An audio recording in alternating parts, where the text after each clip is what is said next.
অসহযোগী মানিক বন্দ্যোপাধ্যায়।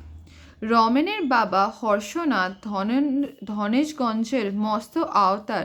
বছরখানেক আগে রমেনকে সে তার পিস্তুত ভগ্নিপতি সূর্যপদকের কাছে পাঠিয়ে দিয়েছিল, ছেলেটা একটু শান্তশিষ্ট ভদ্র বানাবার আশায়। রমেন একেবারে মারাত্মক রকম দুরন্ত হয়ে উঠেছিল, কিছুতেই সে তার সঙ্গে এঁটে উঠতে পারছিল না। দু তিনবার কোর্টের পর্যন্ত তাকে দৌড়তে হয়েছিল ছেলের জন্য। শেষে রমেন যখন একদিন ম্যাজিস্ট্রেট মিস্টার বসুর ছেলেকে মেরে রক্তারক্তি করে দিল, তখন সে পরিষ্কার বুঝতে পারলো যে এ ছেলেকে সামলে চলা তার সামর্থ্য নয়, এ ছেলে তার সর্বনাশ করবে। যুদ্ধের বাজারে কতভাবে কত কামাচ্ছে, ম্যাজিস্ট্রেট সাহেবকেও চটালে রক্ষে আছে। দামি দামি ভেট নিয়ে সে শটান গিয়ে হাজির হলো একেবারে ম্যাজিস্ট্রেটের ঘরে। সাহেবের বাড়িতে মার খাওয়া ছেলেটির জন্য উপহার রইল 200 টাকার।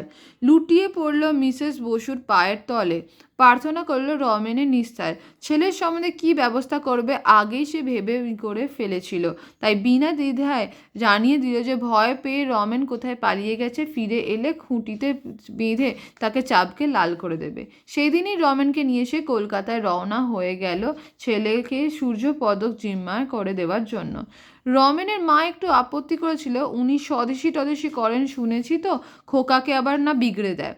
হর্ষনাথ বলে, স্বদেশী না ছাই, ছেলে যেন না স্বদেশী করলে ওইসব টাকায় উপায়ে ফিকির। ছেলেদের নিয়ে দলটল সমিতি টমিতি চাঁদা তোলবার জন্য। মাস্টারি তো কি করো, পেট চলে। শহরতলিতে সূর্যপদক বাড়ি। এক রাত্রি বেশি হর্ষনাথ থাকতেই পারেনি, তার কত কাজ ধনেশগঞ্জে। সূর্যপদককে সব জানিয়ে অনুরোধ করলেন, ছেলেটার তোমার মানুষ করে দিও ভাই, সূর্য দিতে হবে। সূর্যপদক হেসে বলে, দেবো, ছেলেকে তোমার মানুষ করেই দেবো। একটা শর্ত করেছিল সূর্যপদক, যে 1 বছরের মধ্যে রমেনকে ধনেশগঞ্জে নেওয়া চলবে না, আর সোজাসুজি রমেনকে টাকা পাঠানো চলবে না। হর্ষনাথ রাজি হয়ে ফিরে এলেন। রমেনের খরচের জন্য 50 টাকা দিতে চাইলেন, সূর্যপদক মোটে 25 টাকা নিলেন। বললেন, আমি গরিব মাস্টার, তোমার ছেলের খরচ চালাবার ক্ষমতা আমার নেই, কিন্তু 25 টাকা খরচও ওর লাগবে না। পরের মাসে হর্ষনাথ 50 টাকা পাঠিয়েছিলেন। কয়েকদিন পরে 25 টাকা ফেরত আসায় খুশি করে রমেনের মাকে বলেন, না, লোকটি সত্যিই ভালো, সেটিকে শুধরে দিতে পারবে বলে মনে হয়। 1 বছর পরে পুজোর ছুটিতে রমেন বাড়ি এলো। তার পরিবর্তন দেখে প্রথম কদিন হর্ষনাথ পরম খুশি হওয়ার চেহারার কথায় ব্যবহারেও তেমনও সে শান্তশিষ্ট ভদ্র হয়ে উঠেছে। উস্কো খুস্কো ঝাঁকড়া চুল, ছোট ছোট করে ছাঁটা, কিন্তু তাও আঁচড়ানো জামা কাপড়, সস্তা সস্তা দামের, কিন্তু দিব্যি পরিষ্কার পরিচ্ছন্ন। মুখখানা হাসি খুশি, কথা মিষ্টি, চলন নম্র। গুন্ডার মতো চেহারা নিয়ে সারাদিন যে সে টোটো করে ঘুরে বেড়াতো, খেলা আর মারামারি নিয়ে মেতে থাকতো, এমনই সে চঞ্চল ছিল 1 বছর আগে। অকাজের পর অকাজ না করলে তার স্বস্তি হতো না। একটা কথা কোনোদিনও সে কারোকে শুনতো না। সে চাপল্য শয়তানি আর অবাধ্য কোথায় উড়ে গেছে। সারাদিন বাইরে বাইরে ঘুরে বেড়ায়, এই যা একটু দোষ। কিন্তু কোনো অপকর্মের খবর না পেয়ে এবং বাড়ি ফিরলে ছেলে দেহেই জামা কাপড়ে দুরন্তপনায় চিহ্ন না দেখে হর্ষনাথও নিশ্চিন্ত হয়। ভাবে এতদিন পরে দেশে এসেছে, পুরনো বন্ধুদের সঙ্গে হয়তো আড্ডা দিতে স্বাদ মিটিয়েছে, ওতে আর কি এসে যায়। দিন 7 পরে কিন্তু তার মনে একটা খটকা লাগলো। আড়ত থেকে ভাত খেতে বাড়ি ফিরে এসে দেখে 100-3 দুর্ভিক্ষে কাঙালি মেয়ে পুরুষ ছেলে বুড়ো বাড়ির পাশে ফাঁকা বটগাছের পাত পেরে ভাত খাচ্ছে। পরিবেশন করছে রমেন আর তার বয়সী 25-30টি ছেলে। দেখে তো মুখ হাঁ করে হয়ে যায় হর্ষবর্ধনে। বাড়ির ভেতরে ধপাস করে বসে পড়ে ছেলেকে সে ডেকে পাঠায়, এইসব কি হচ্ছে? রমেন তখন খুব উৎসাহে ফুটেছে, ওদের খাওয়াচ্ছি বাবা, কত হিসেব করে খাওয়াতে হচ্ছে জানো, কদিন করে খায় না, বেশি খেলে মরবে, তা কি বোঝে বেটারা? সবাই চেঁচাচ্ছে, আরও দাও আরও দাও, সামলানো দায়। চাল ডাল সব পেলি কোথা থেকে? মা দিয়েছে। রমেনের মা ভয় ভয় বলে, আহা, আবদার ধরেছে, খাওয়াক না। সবাই আশীর্বাদ করছে, ভালো হওয়াচ্ছি।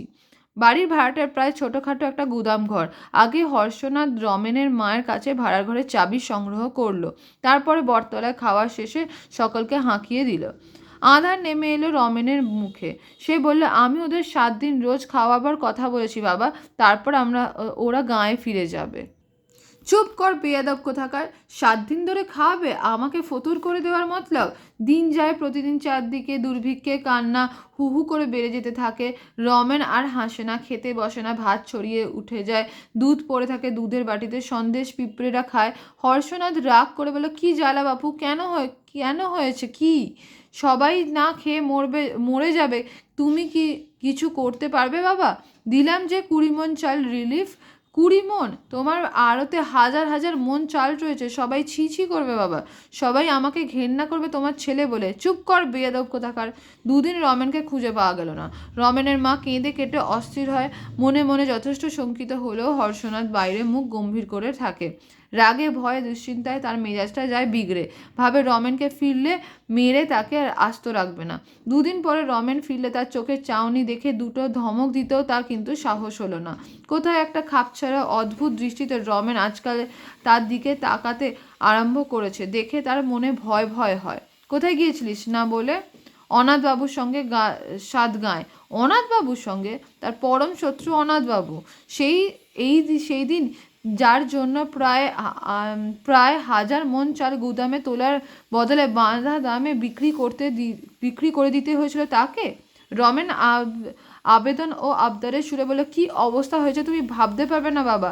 তুমি এক কাজ করো বাবা, যে দামে কিনেছিলে 1 টাকা লাভ রেখে চাল বেচে দাও, তোমারও তো লোকসান হবে না, কত লোক খেয়ে বাঁচবে দেখি। লোকসান হবে না? না না, 40 টাকার জায়গায় 14 টাকায় বেচলে লোকসান হবে না?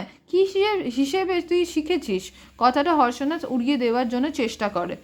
তখন রমেন বলে, তাহলে তোমার সব চাল আমি বিলিয়ে দেবো বাবা, আগে থেকে বলে রাখলাম, তোমাকে আমি মানুষ খুন করতে দেব না। ছোট মুখে বড় কথা বলিস না, থাবড়ানা খাবি, বলে রাখলাম। দেখো, ছেলে মানুষের হালকা কথা কে তা মনে রাখে? আড়তে তার কত লোকজন, কত গুদাম তালা বন্ধ, চাইলেই সে কি আর চাল বিলিয়ে দিতে পারবে? 50 জন বন্ধু আর অনন্তবাবুকে নিয়ে সঙ্গে নিয়ে এলেও নয়। সেই জন্য হর্ষনাথের ভাবনা হলো না। ছেলের পাগলামি দেখে মনটা শুধু একটু খারাপ হয়ে গেল। কি কুক্ষণে ছেলেকে মানুষ করতে পারেছিলাম সূর্যপদকের কাছে, এর চেয়ে ছেলেটা শয়তান গুন্ডা থাকাই ভালো ছিল। বয়স বাড়তে আপনিই শুধরে যেত। দিন কতক পরে হর্ষনাথ ব্যবসার কাজে 3 দিনের জন্য বাইরে গেল। আড়তে বলে গেল রমেন এসে গোলমাল করে সে যেন ভালোভাবে শাসন করে দেওয়া হয়, আর অনাথ এসে হাঙ্গামা করলে সোজা পুলিশ ডেকে ধরিয়ে দেওয়া হয়। একবার থানাটাও ঘুরে গেল, অনাথ কিভাবে তার ছেলের মাথায় বিগড়েছে দেওয়ার চেষ্টা করছে জানিয়ে দেওয়ার জন্য। পরদিন সকালে আড়তের সামনেই হৈ হৈ কাণ্ড হয়ে গেল। নিতাই চরণ আড়তের প্রধান কর্মচারী, বাবু নেই বলে আড়ত খুলে লোক পাঠিয়ে নিয়ে একটু বেলা হতে হেলতে দুলতে এসে দেখে প্রায় 5 লোক জমা হয়েছে আড়তের সামনে। তাড়াতাড়ি ভেতরে ঢুকে দেখে নিতাইয়ের চক্ষু চড়ক গাছ। আড়তের যে কোণে 1000 টিন তেল ছিল পরশু পর্যন্ত, সেখানে মেঝেতে তেলে একটা আর ময়লা পুরো পাঁকের উপরেই আড়তের সবাই বসে আছে। তফাতে হর্ষনাথের 2 নলা বন্দুকের হাতে দাঁড়িয়ে রমেনের সমবয়সী ছেলেদের আড়ত বোঝাই। আসুন নিতাই কাকা, গুদামের চাবিটা দিন তো। চাবি কোথায় পাবো? চাবি তোমার বাবার কাছে। ও, তাহলে ওখানে গিয়ে বসুন, দরজায় ভাঙতে হবে। রমেন এক বন্ধু হাত দিয়ে গিয়ে তেলের গাদায় ধপ করে বসিয়ে দেয়। রমেন বলল, এই বন্দুক নিয়ে একজনের ঠ্যাং খোঁড়া করে দিয়েছিলাম, মনে আছে তো? কেউ কোনো ফন্দি ফিরিক চালাকি করার চেষ্টা করবেন না, সত্যি সত্যি গুলি করব কিন্তু। সেইখানেই দাঁড়িয়ে থেকে রমেন ওদের পাহারা দেয়। সকাল থেকে সন্ধ্যা পর্যন্ত 150 ছেলে গুদাম থেকে চাল বার করে বিতরণ করে। কাছে ও দূরে অনেকগুলি গাঁ থেকে হাজার হাজার লোক আসে চালের জন্য।